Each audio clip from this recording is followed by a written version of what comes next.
I know that for the vast majority of call centers around there that are out there, you're not enjoying your time in a call center. What was the real push for you to want to reach in and take the time to make the changes in your staff's life? As I was a kid, I was bullied. 7th, 8th grade, I had 11 kids waiting to beat me up every day.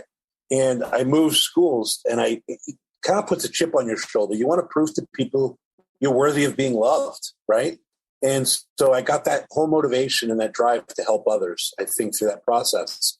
But also that drive to be the best, that Michael Jordan, Kobe Bryant, Tom Brady-esque mindset around success and around achievement. So I always felt like if I could just get a couple more hours in, I'd be doing more than somebody else.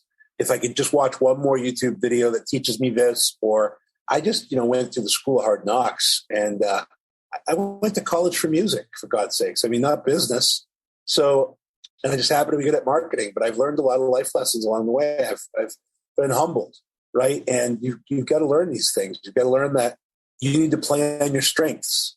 If your strengths aren't marketing, but it's execution, well, get out of marketing.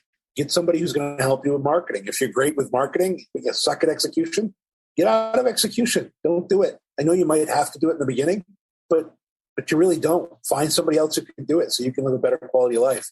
Meditate. I recently had some saddlebag blood clots, maybe from the pandemic or the virus or the vaccine or whatever, but I tested every organ in my body and, behind that, and found some other issues. But I have this little belief in everything that little hinges swing big doors.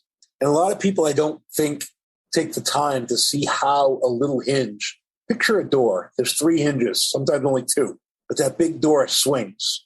And I've done that when I built my call center. I started with building a center in Mexico because we were targeting U.S. Hispanics, where 70% of the audience speaks a Mexican Spanish.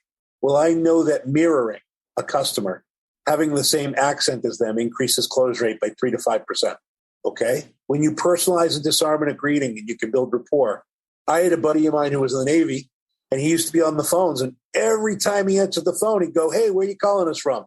They'd say, "Okefenokee, Florida." He didn't care.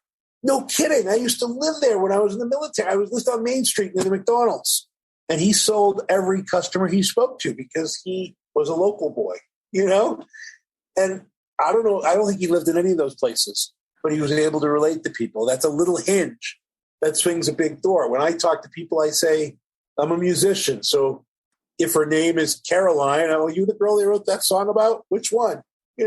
Sweet Caroline or Denise. Oh, sometimes I used to sing on the phones. Oh, Denise, Shooby-Doo. Anyway, I believe in little hinges. And so everything that I do, I try to do in a small way.